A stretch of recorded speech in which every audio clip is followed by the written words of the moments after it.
तो बनास नदी तंत्र के बारे में हम बात करने वाले हैं। अब साथियों, बनास नदी जब हम बात करते हैं तो यहां पर बनास नदी के कुछ उपनाम भी हैं और वे उपनाम कहां से आए उसकी बात भी हम यहां पर करेंगे। तो साथियों, बनास नदी तंत्र में मुख्य नदी कौन सी है? बनास। और ये तंत्र बनता है बनास व बनास की सहायक नदियों के द्वारा। यहां अगर हम बात करें तो बनास के कुछ उपनाम हैं और जो उपनाम बनास के हैं वे कौन कौन से हैं साथियों, उसकी हम बात करते हैं।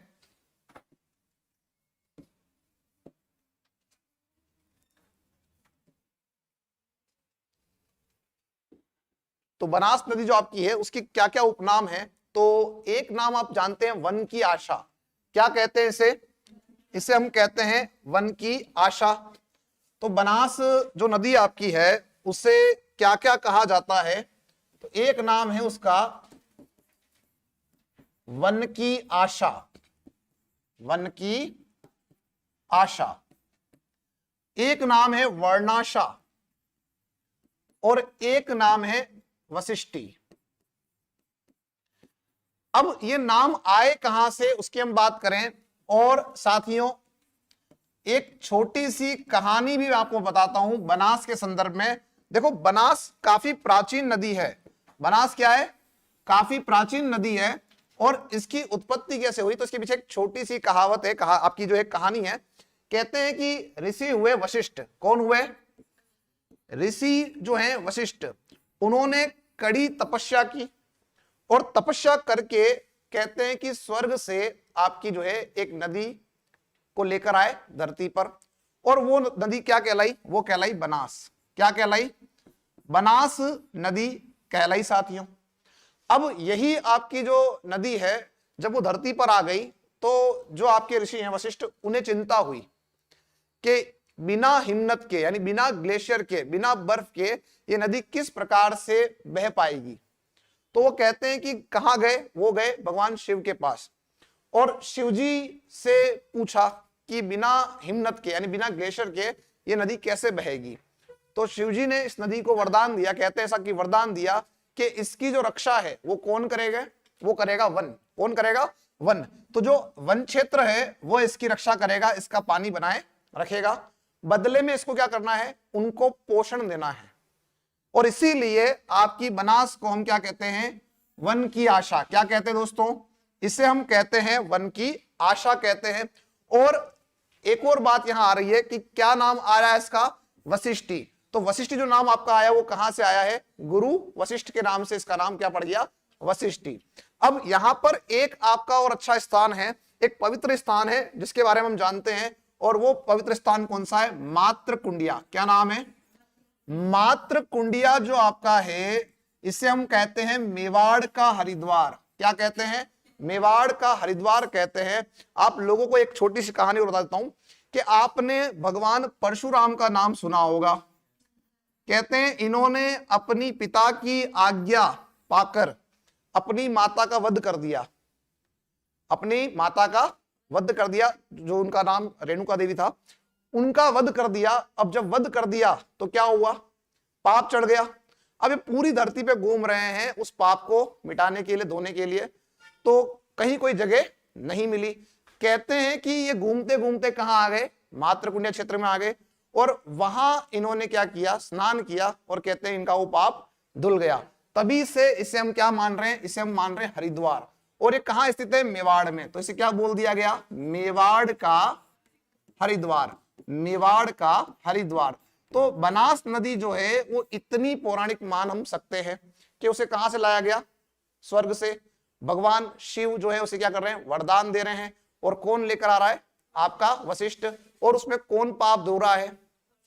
आप सोचे इतना बड़ा पाप कि अपनी माता का वध कर दिया, वो वहां धुल रहा है। तो इसका मतलब ये बहुत ही आपकी पवित्र नदी है और ये स्थान आपका बिल्कुल हरिद्वार से कम नहीं है।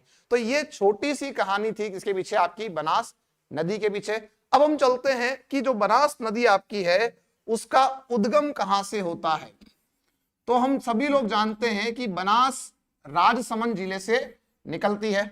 और राजसमंद के अंदर आपको ध्यान रखना है कि खमनोर पहाड़ियां हैं। कौन सी पहाड़ियां? खमनोर की पहाड़ियां।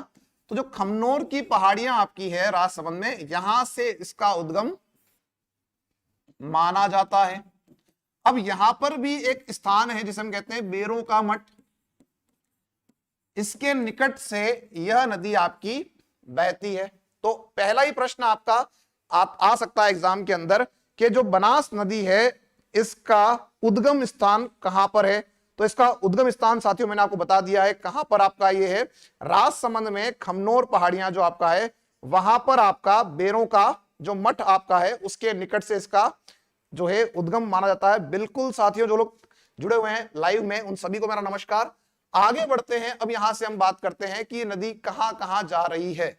तो ध्यान रखिएगा, इसका प्रवाह क्षेत्र जो है वो राजसमंद, राजसमंद से यह जाती है चित्तौड़ के अंदर, चित्तौड़ से यह जा रही है आपकी भिलवाड़ा क्षेत्र में, भिलवाड़ा से यह जा रही है दक्षिणी अजमेर क्षेत्र में, और अजमेर से यह जा रही है टोंक क्षेत्र में, और टोंक से यह जा रही है साथियों का सवाई माधोपुर, और सवाई माधोपुर में एक स्थान है रामेश्वरम या रामेश्वर घाट इसे कहा जाता है, वहां पर यह आपकी जाकर किससे मिलती है, तो यह मिलती है यहां पर आपका चंबल नदी से।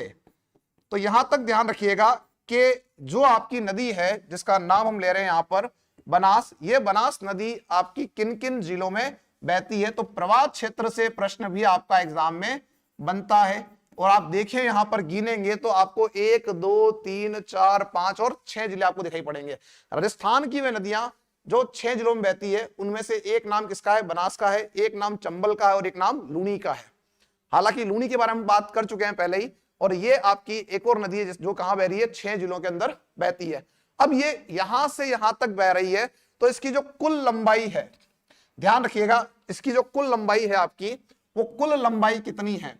तो कुछ डेटा जो आप पढ़ रहे होंगे किसी गाइड वाइड में, तो पुराने आंकड़ों के अनुसार वो लंबाई आपकी 480 किलोमीटर है, लेकिन नवीन जो आपके आंकड़े हैं उनके अनुसार यह लंबाई 512 किलोमीटर है।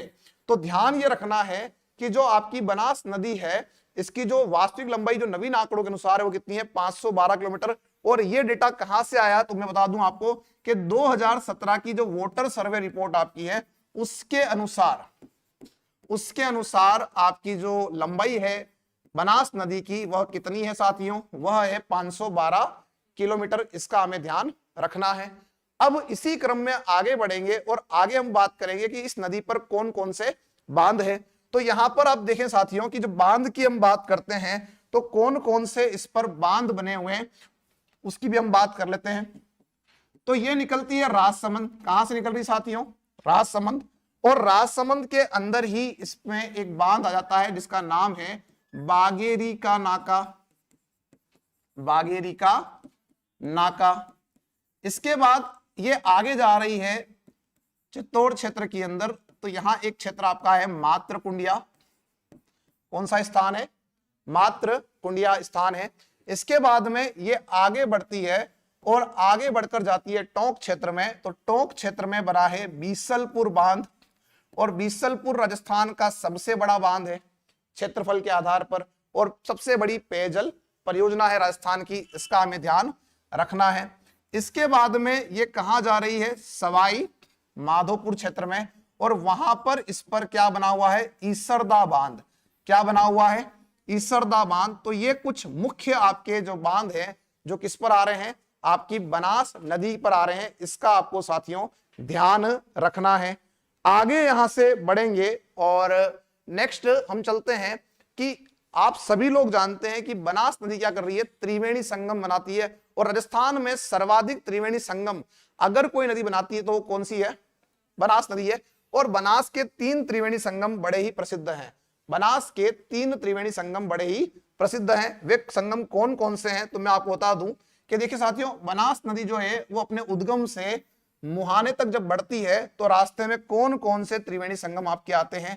तो नंबर 1 जो त्रिवेणी संगम आपका आ रहा है वह है बिगोद, कहां आता है, बिगोद भिलवाड़ा के अंदर आता है। इसके बाद जो नंबर 2 त्रिवेणी संगम आपका आ रहा है वो आ रहा है टोंक के अंदर राजमहल, कौन सा आ रहा है, राजमहल आपका आ रहा है। और टोंक के अंदर ही एक और त्रिवेणी संगम है जिसका नाम है देवधाम। क्या नाम है? देवधाम। हालांकि देवधाम की बात मैं आपसे आगे कर लूंगा। और उसके बाद में जो तीसरा त्रिवेणी संगम जो अंतिम बिंदु पर है इसके, वह है रामेश्वर घाट। कौन सा घाट साथियों? रामेश्वर घाट आपका है, यह सवाई माधोपुर में आता है। अब इनमें कौन कौन सी नदियां आकर मिलती है उनको भी हम देख लेते हैं। तो सबसे पहले यहां अगर देखें तो यह नदी कौन सी है? आपकी मुख्य नदी बनास है। अब बनास के अंदर जो नदी आपकी आके मिलती है बिगोद के अंदर, देखो त्रिवेणी संगम में क्या होगा, 3 नदियां आपकी होगी। तो एक नदी जो है वो निकलती है उदयपुर जिले से। कहां से निकलती है? उदयपुर जिले से, उदयपुर शहर में बहते हुए आगे बढ़ती है। नाम है इसका बेड़च। नाम क्या है दोस्तों इसका? बेड़च नाम है। और ध्यान ये रखना है कि बेड़च जो आपकी नदी है उस पर भी कुछ सभ्यताएं हैं। जब ये नदी आपकी उदयपुर शहर में बहती है तो इस पर एक सभ्यता स्थल बना हुआ है और उसका नाम है आहड़। क्या नाम है साथियों? आहड़। और इसी आहड़ सभ्यता के कारण इसका नाम उदयपुर शहर में क्या हो जाता है? आयड़। क्या हो जाता है? आयड़ हो जाता है। इसके बाद में ये उदयपुर से ही आगे जब बढ़ती है तो आपका कहां गिरती है? यह जाके गिरती है दोस्तों उदय सागर झील में। कहां गिरती है? उदय सागर झील में गिरती है। और उदय सागर झील के बाद ही इसका नाम बेड़च हो जाता है। उससे पहले हम इसे आयड़ नदी के नाम से जानते हैं। अब इसके बाद में एक क्षेत्र है जिसका नाम है वल्लभ नगर। क्या नाम है? वल्लभ नगर। और आप जानते हैं कि वल्लभ नगर के अंदर एक सभ्यता है जिसका नाम क्या है? बालाथल, है ना। और जो बालाथल आपका है, हालांकि बालाथल इसके बिल्कुल निकट तो नहीं है लेकिन इसके करीब माना जाएगा, तो बालाथल जो आपका है वो भी इसके निकट में आपका आ जाता है। इसके बाद ये कहां जा रही है? ये जा रही है चित्तौड़गढ़। और चित्तौड़गढ़ के अंदर इस पर एक बांध बना हुआ है, उस बांध का नाम है गोसुंडा। क्या नाम है साथियों? गोसुंडा। और उसके बाद में चित्तौड़ शहर से थोड़ा आगे इस पर एक और सभ्यता स्थल है जिसका नाम है साथियों नगरी। क्या नाम है? नगरी सभ्यता है। तो ये 3 सभ्यताएं आपकी कहां है? इस बेड़च नदी के ऊपर है। और 2 मैंने आपको यहां पर बता दिए हैं जल के क्षेत्र, एक का नाम उदय सागर और एक का नाम गोसुंडा बांध। अब इसी क्रम में एक और जो नदी आपकी आती है उसकी बात मैं आपसे यहां कर लेता हूं। एक नदी यहां पर और आती है जिसका नाम क्या है? जिसका नाम है मेनाल। क्या नाम है साथियों? मेनाल नदी। और इसी मेनाल पर मेनाल जलप्रपात भी स्थित है। क्या स्थित है साथियों? मेनाल जलप्रपात भी आपका स्थित है। आगे यहां से बढ़ते हैं और आगे हम देखते हैं साथियों क्या, राजमहल की बात हम करते हैं। राजमहल कहां आता है? टोंक में। राजमहल कहां आता है? टोंक में। थोड़ा सा इस राजमहल को मैं यहां से हटा के यहां लिख देता हूं। और राजमहल के बारे में मैं आपको बता दूं, एक ध्यान रखिएगा साथियों, राजमहल जो आपका टोंक में है ये राजस्थान के अंदर 3 कारणों से प्रसिद्ध है। कितने कारणों से प्रसिद्ध है? 3 कारणों से प्रसिद्ध है। पहला कारण तो मैं बता रहा हूं बोर्ड पे कि यहाँ पे त्रिवेणी संगम हो रहा है। क्या हो रहा है? यहाँ पे त्रिवेणी संगम हो रहा है। और किन किन नदियों का होता है तो उसकी बात भी हम यहाँ पर करने वाले हैं। यहाँ पर बनास, डाई और खारी, इन 3 नदियों का संगम होता है। तो भौगोलिक कारण इसमें हो गया। तो एक बार तो किस कारण से आपकी प्रसिद्ध है? भौगोलिक कारण से। सेकंड, यहां पर ध्यान रखना कि यहां पर एक खनिज निकलता है और वो खनिज कौन सा है? तांबड़ा। कौन सा है? तांबड़ा। तो तांबड़ा जो आपका निकल रहा है वो सबसे ज्यादा कहां निकलता है? आपके टोंक क्षेत्र में। और उसमें से आपका जो एक खनन क्षेत्र है वो कौन सा है? राजमहल। तीसरा कारण ऐतिहासिक है। इतिहास के अंदर आप लोग पढ़ते हैं राजमहल का युद्ध। और राजमहल का युद्ध जो है आपका जयपुर के 2 भाई जिनका नाम है ईश्वरी सिंह और माधो सिंह, ईश्वरी सिंह और माधो सिंह के मध्य हुआ था। और वो कहां हुआ था? इस राजमहल के मैदानी क्षेत्र में हुआ। कहते हैं इस युद्ध के अंदर जो आपका है ईश्वरी सिंह जीत गया था। और जीतने के बाद में उसने क्या किया कि जयपुर के अंदर बनवाया ईसरलाट। क्या बनवाया? ईसरलाट, जिसे कहते हैं सरगासुली। और जो भाई हार गया था माधो सिंह, कहते हैं वो कहां चला गया? मराठों की शरण में चला गया। और उसने क्या किया? मराठों का सहयोग लेकर ईश्वरी सिंह पर क्या किया? दबाव बनाया। और वो ईश्वरी सिंह जो है अंत में परेशान होकर कहते हैं कि उसने क्या किया? उसने ईसरलाट से चढ़कर आत्महत्या कर दी। यानी वहां से कूद कर उसने क्या कर ली? आत्महत्या कर ली। और जब वो कूदा दोस्तों तो उसने क्या किया? अपनी 2 रानियों को साथ लेके कूदा। पता नहीं क्यों कूदा, पर कूदा जरूर था। ठीक है साथियों, आगे बढ़ते हैं यहां से। अब हम बात करते हैं राजमहल टोंक में नदियां कौन कौन सी आ रही है और कहां कहां से आ रही है। तो मैंने आपको बता दिया एक नदी तो है डाई। डाई नदी छोटी है दोस्तों और ये किशनगढ़ क्षेत्र से आपकी आती है। और कहां मिल रही है आपकी? यह मिल रही है आपकी बनास के अंदर। सेकंड जो नदी है आपकी, एक बड़ी नदी है जो आपकी आती है राजसमंद क्षेत्र से। कहां से आती है? राजसमंद क्षेत्र से आती है। नाम है इसका खारी। नाम क्या है इसका दोस्तों? नाम है इसका खारी। और खारी को लेकर आपका आरपीएससी ने आरएस प्री 2013 में एक प्रश्न पूछा था दोस्तों। और प्रश्न जो पूछा था वो क्या पूछा था कि खारी नदी का उद्गम कहां से होता है। तो ध्यान रखना कि राजसमंद जो आपका जिला है, उस राजसमंद में आपका बिजराल गांव की पहाड़ियां हैं, वहां से इसका उद्गम होता है। जितने लोग जुड़े हैं बाद में उन सभी को भी मेरा नमस्कार दोस्तों। मैं थोड़ा सा ध्यान यहाँ पर पढ़ाने में है तो मैं कमेंट आपके नहीं देख पा रहा हूँ, उसके लिए क्षमा चाहता हूँ। चलिए, तो यहाँ पर जो नदी आपकी है खारी, उसका उद्गम होता है राजसमंद में। कहां से? बिजराल गांव की पहाड़ियों से। राजसमंद से ये कहां जाती है दोस्तों? बिलवाड़ा। कहां जाती है? बिलवाड़ा। और बिलवाड़ा में इस पर एक बांध बना हुआ है जिसे हम कहते हैं खारी बांध। क्या कहते हैं? खारी बांध। तो खारी बांध कहां आता है? बिलवाड़ा क्षेत्र में। और उसके बाद ये जाती है अजमेर में। और अजमेर में जो इस पे बांध बना हुआ है उसे हम कहते हैं नारायण सागर। क्या कहते हैं दोस्तों? नारायण सागर जो आपका बांध है, इसे ध्यान रखना, इससे एक और नाम दिया जाता है, इसे कहते हैं अजमेर का समुद्र। तो यदि हमसे पूछे कि अजमेर का समुद्र किसे कहते हैं, तो आप बताएंगे अजमेर का समुद्र है कौन? नारायण सागर है। इसका आपको ध्यान रखना है। ऐसा नहीं कि आप आना सागर कर दो। अगर आपने आना सागर कर दिया तो गलती हो जाएगी, ठीक है। यहां पर अजमेर का समुद्र जब पूछेगा तो आप क्या बताएंगे? आप बताएंगे नारायण सागर। और उसके बाद मैंने बताया आपको डाई। डाई भी यहां आकर आपकी मिलती है। अब चलते हैं रामेश्वर घाट। कहां चलते हैं दोस्तों? रामेश्वर घाट। तो रामेश्वर घाट में क्या होता है कि जो नदी आपकी है, नाम है इसका बनास, यह मिलती है किससे? यह मिलती है चंबल से। किससे मिलती है दोस्तों? चंबल नदी से मिलती है। और ध्यान रखना कि यहां पर जो नदी आती है तीसरी नंबर की, वह कौन सी है? तो वह है सीप। नदी का नाम क्या है? सीप है। और वो सीप नदी एमपी क्षेत्र से आती है। कहां से आती है? एमपी क्षेत्र से आकर यहाँ पे त्रिवेणी संगम बनाती है। तो ये तीन त्रिवेणी संगम आपके जो हैं बड़े ही प्रसिद्ध हैं। किस पे? आपके बनास पे। कई बार इनसे प्रश्न आपका जो है एग्जामिनर ने पूछा है दोस्तों, ये ध्यान रखिएगा। और नंबर 3 जो आपका त्रिवेणी संगम है वो कहां हो रहा है? रामेश्वर घाट, जो कहां आता है? सवाई माधोपुर में आता है। ये सारी बात हमने यहां पर कर ली। इसमें मैं एक बात और जोड़ दूं कि यहां पर एक बात ध्यान रखना कि जो आपकी नदी है बनास, ये सर्पिलाकार किस रूप में बहती है? सर्पिलाकार प्रवाह प्रतिरूप में बहती है। तो इसका जो प्रवाह प्रतिरूप आपका है वो किस प्रकार का है? वो सर्पिलाकार है, यानी मैदानी भाग में कुछ ये इस प्रकार से आपकी बल खाते हुए बहती है। क्लियर यहां तक सभी का? तो यहां पर अभी हमने जो बातें की है दोस्तों, वे सारी की सारी बातें आपकी की है किसके बारे में? बनास के संदर्भ में। और बनास के ऊपर जो त्रिवेणी संगम है उनके बारे में बात की है। अब त्रिवेणी संगम को याद कैसे रखेंगे उसके लिए भी मैं आपकी सहायता कर देता हूं कि कौन कौन सी नदियां त्रिवेणी संगम के अंदर आपकी आती है।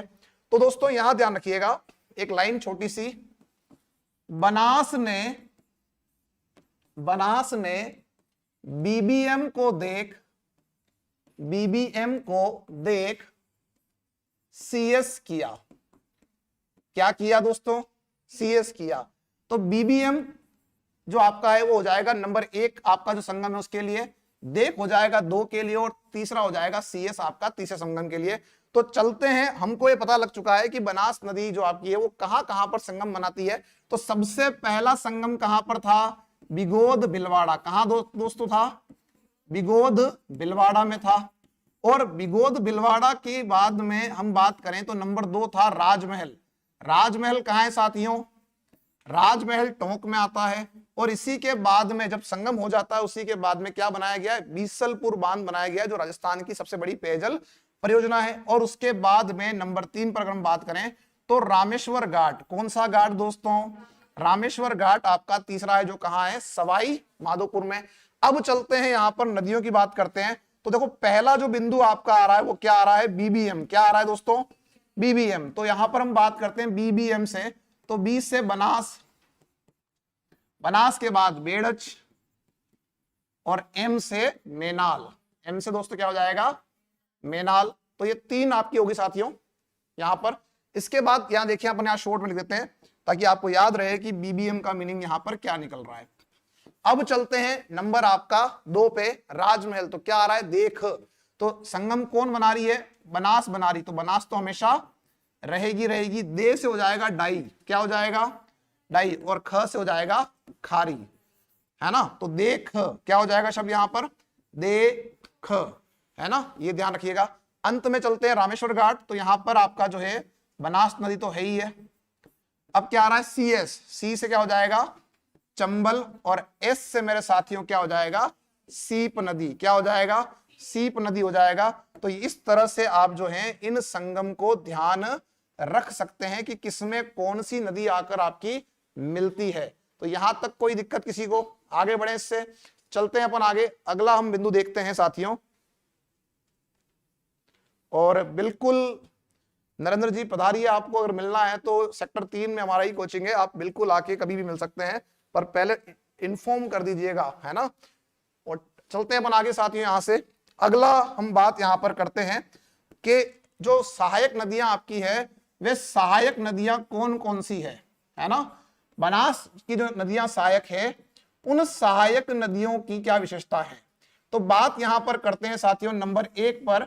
नंबर 1 जो आपका है वो क्या हमने पढ़ा था बेड़च, क्या पढ़ा था बेड़च। और बेड़च के बारे में मैं आपसे बात करके आया हूं कि जो नदी आपकी बेड़च है वो निकलती है उदयपुर से, है ना। और इसका डायग्राम भी हमने यहां पर भी देखा था कि उदयपुर से निकलकर आपकी उदयपुर शहर में बहते हुए जाती है कहां पर उदय सागर में, उसके बाद आपका बालाथल से होते हुए कहां जा रही है आपकी साथियों चित्तौड़, और चित्तौड़ के बाद बिलवाड़ा। तो यहां पर चलते हैं, बात करते हैं आपके उद्गम की, किसकी बात करते हैं साथियों इसके उद्गम की। तो उद्गम कहां से होता है, तो उद्गम का ध्यान रखिएगा, इसका उद्गम होता है उदयपुर जिले में गोगुंदा पहाड़ियों से। कहां से होता है दोस्तों गोगुंदा पहाड़ियों से। गोगुंदा पहाड़ियां किस जिले में आ रही है उदयपुर जिले में आ रही है, इसका ध्यान रखिएगा।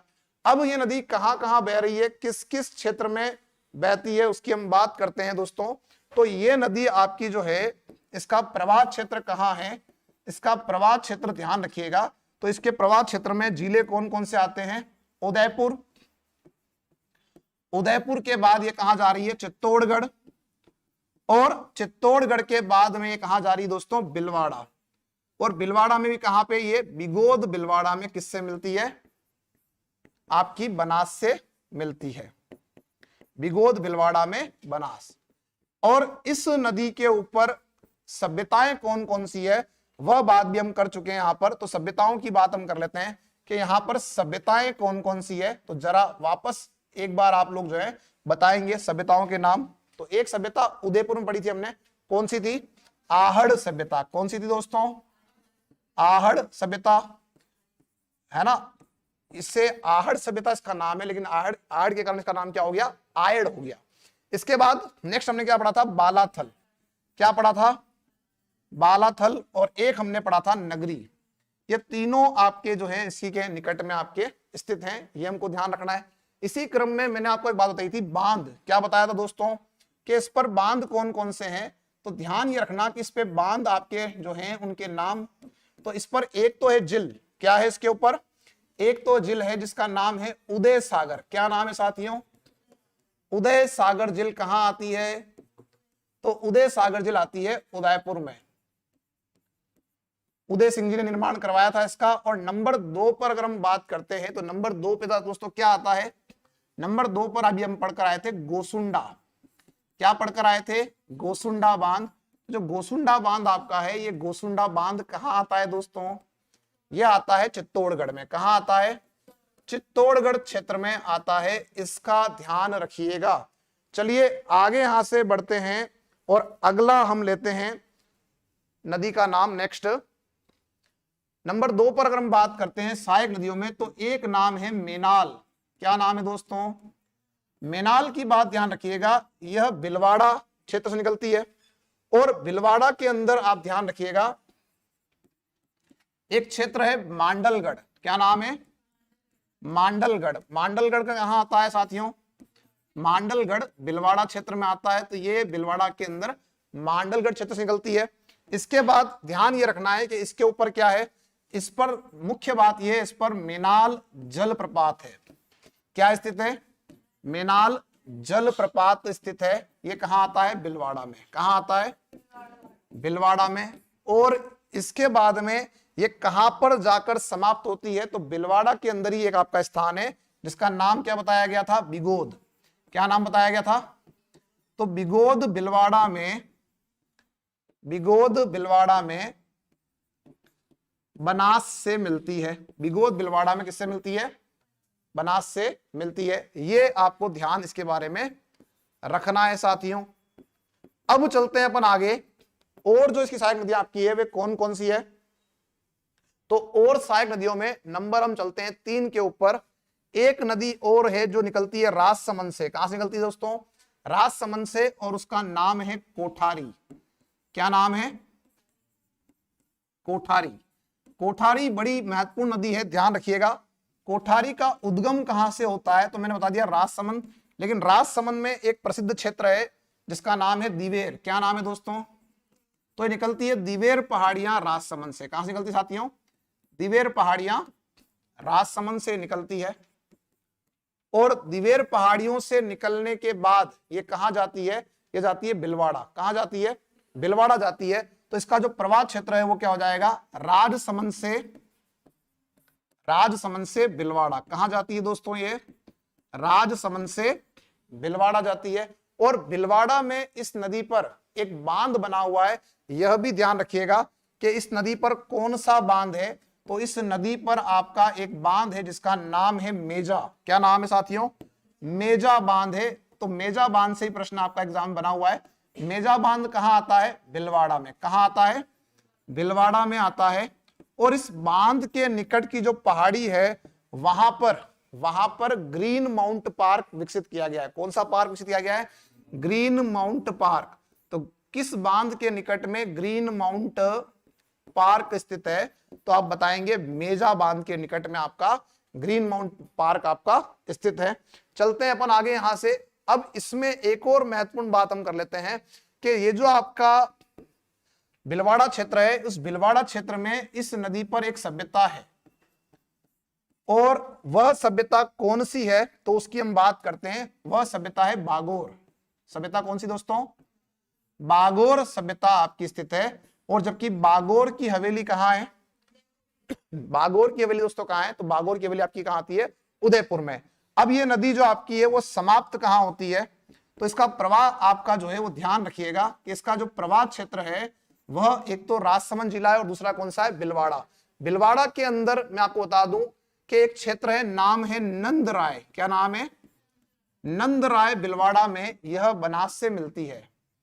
नंदराय बिलवाड़ा में किससे मिलती है? बनास से मिलती है। यह आपको ध्यान इसका रखना है दोस्तों।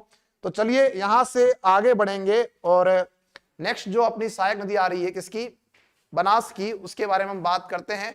नंबर 4 जो नदी आपकी आ रही है उसका नाम हम यहां लिखते हैं क्या? खारी। क्या नाम आएगा दोस्तों? खारी।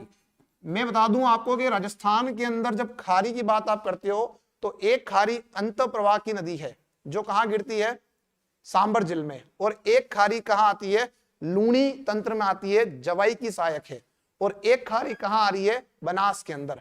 यानी एक ही नाम की 3 नदियां हैं और तीनों का प्रवाह क्षेत्र अलग अलग है।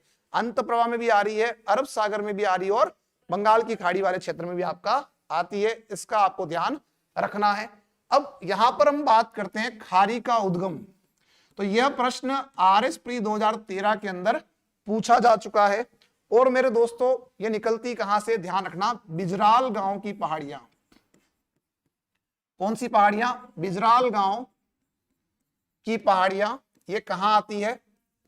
तो बिजराल गांव की पहाड़ियां आती है राजसमंद में। कहां आती है दोस्तों? राजसमंद क्षेत्र में आपकी बिजराल गांव की पहाड़ियां आती है।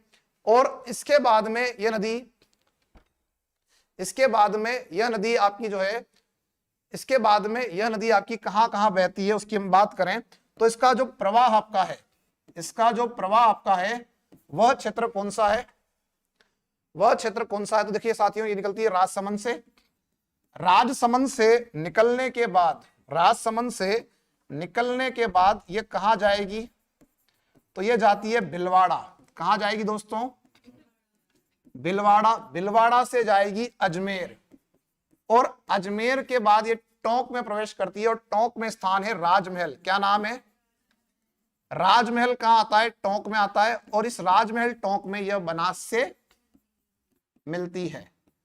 अब दोस्तों एक और बात यहां जोड़ते हैं कि इस पे बांध कौन कौन से आपके बने हुए हैं। तो जब बांध की बात करते हो, बांध की साथियों बात करते हो, तो ध्यान रखना कि कौन कौन से बांध यहां पर इस पे बने हुए हैं। निकल रही है खारी राजसमंद से और इस पर पहला जो बांध बना हुआ है वह बांध आपका जो है कौन सा है? खारी बांध। कौन सा बांध है? खारी बांध। कहां आता है? तो खारी बांध की स्थिति बनती है भिलवाड़ा में। कहां बनती है? भिलवाड़ा के अंदर बनती है। और जो दूसरा बांध इसमें आ रहा है वो कौन सा है? नारायण सागर। कौन सा है साथियों? नारायण सागर बांध है, जो कहां आता है? अजमेर में। कहां आता है दोस्तों? अजमेर में आता है। उसे क्या बोलते हो? अजमेर का समुद्र बोलते हो। क्या बोलते हो? अजमेर का समुद्र बोलते हैं। यह भी आपको ध्यान रखना है। तो एग्जाम में जो जो प्रश्न आपके बन सकते हैं वो सारे के सारे मैं आप लोगों को यहां पर बता रहा हूं कि किस तरह के प्रश्न आपके आए हुए हैं और किस तरह के प्रश्न एग्जामिनर आपसे पूछ सकता है। चलिए इसी क्रम में आगे बढ़ेंगे और नेक्स्ट नदी की हम बात करते हैं नंबर 5 पर। तो नंबर 5 पर एक नदी का नाम है डाई। क्या नाम है दोस्तों? डाई नदी। डाई नदी जो आपकी है इसमें कुछ ही बातें आपको याद रखनी है। जैसे इसका उद्गम होता है किशनगढ़। कहां से हो रहा है? किशनगढ़ क्षेत्र जो आपका है अजमेर के अंदर, किशनगढ़ क्षेत्र से निकलती है। और ये कहां मिल रही है? ये अंत में राजमहल टोंक के अंदर आपकी बनास से मिलती है। राजमहल टोंक में बनास से मिलती है, ये ध्यान रखिएगा। तो इसका उद्गम और इसका मुहाना, ये केवल दो ही बातें हमको यहां पर याद रखनी है। उद्गम कहां से हो रहा है और इसका मुहाना कहां पर है। आगे बढ़ेंगे बनास की सहायक में हम चलेंगे नंबर 6 नंबर पर। और 6 नंबर पर एक नदी आपको ध्यान रखनी है। नंबर 6 पर आ रहा है नाम मोरेल। क्या आ रहा है दोस्तों? ये मोरेल नदी का जो क्षेत्र है वो जयपुर में है। कहां से है उद्गम? तो इसका उद्गम होता है जयपुर क्षेत्र से। और जयपुर में कहां से होता है? तो जयपुर में आप ध्यान रखिएगा दोस्तों कि जयपुर के अंदर आपका क्षेत्र है चैनपुरा बस्सी। कौन सा क्षेत्र है? चैनपुरा बस्सी क्षेत्र है, वहां से इसका उद्गम होता है। तो चैनपुरा बस्सी क्षेत्र से यह निकलती है और ये कहां आता है? जयपुर में। एक बस्सी आपका चित्तौड़गढ़ क्षेत्र में आता है और एक छोटा बस्सी जो गांव है वो उदयपुर क्षेत्र में भी आपका आता है। अब उद्गम के बाद में इसका जो प्रवाह आपका है वह प्रवाह किस किस क्षेत्र में है तो उसकी हम बात कर लेते हैं। जयपुर से निकलने के बाद ये कहां जाती है उसकी बात करते हैं। तो जयपुर से जाती है यह दौसा क्षेत्र में। आगे बढ़कर ये बहती हुई कहां आती है? सवाई माधोपुर में बनास। कहां आती है? सवाई माधोपुर में बनास से ये आपकी मिलती है दोस्तों। इसका आपको ध्यान रखना है। अब मोरेल के अंदर एक और बात ध्यान रखना कि मोरेल पर एक बांध बना हुआ है। क्या बना हुआ है दोस्तों? एक डैम है मोरेल पर और उस डैम का नाम क्या है? तो उस डैम का नाम आपको याद रखना है। इसका नाम है मोरेल बांध। क्या नाम है साथियों? इसका नाम है मोरेल बांध। और मोरेल बांध कहां आता है? तो यह आता है सवाई माधोपुर में आता है दोस्तों। सवाई माधोपुर आपको ध्यान रखना है। अब मोरेल के अंदर इसकी कुछ सहायक नदियों की बात हम करें तो उनमें से जो मुख्य सहायक नदी आपकी है वह कौन सी है तो उसकी बात भी हम यहां कर लेते हैं। एक बड़ी ही प्रसिद्ध नदी आपकी जयपुर क्षेत्र की है, नाम है उसका डूंड। तो डूंड नदी की कुछ बातें मैं आपको बता दूं कि कहां बह रही है? जयपुर क्षेत्र में। जो ढूंढाड़ नाम पड़ा है जयपुर क्षेत्र का, उसका कारण क्या है कि यहां पर कौन बहती है? आपकी नदी बहती है डूंड, इसलिए इसका नाम क्या पड़ गया? ढूंढाड़। तो ध्यान रखिएगा, इसका कोई नंबर डाल नहीं रहा हूं मैं, केवल सहायक नदी इसलिए। डूंड नदी जो आपकी है उसका उद्गम कहां से होता है? तो ध्यान रखिएगा कि जयपुर क्षेत्र में एक माता जी का मंदिर है जिसे हम कहते हैं शीतला माता। और शीतला माता का मंदिर कहां पर है जयपुर में साथियों? जल्दी से बताइएगा, कहां पर है? चाकसू। कहां आता है? चाकसू। तो ये चाकसू क्षेत्र के अंदर आपका यह इसका उद्गम है। और चाकसू क्षेत्र जयपुर से निकलने के बाद ये आपका जो है कहां मिलती है, आपका मोरेल से, तो ध्यान रखना एक स्थान है लालसोट। क्या नाम है दोस्तों? लालसोट कहां आता है? दौसा में। तो लालसोट दौसा में आपका किससे मिलेगी? मोरेल से मिलती है, मोरेल से मिलती है। इसका आपको ध्यान रखना है। तो ये जो कुछ बातें मैंने आपको बताई है, ये सारी की सारी बातें किसके लिए प्रसिद्ध है आपके साथियों? ये सारी की सारी बातें अगर हम कर रहे हैं तो ये बनास और बनास की सहायक नदी के बारे में आपको बातें बताई है। आज की क्लास के अंदर केवल इतना ही दोस्तों। आगे हम मिलते हैं आपसे और अगली क्लास के अंदर और हम जो है आगे आपसे बात करेंगे। तब तक के लिए सभी का धन्यवाद, और जो लोग नए हैं वो चैनल को सब्सक्राइब करिएगा। तब मिलते हैं आपसे जल्दी अगले वीडियो में।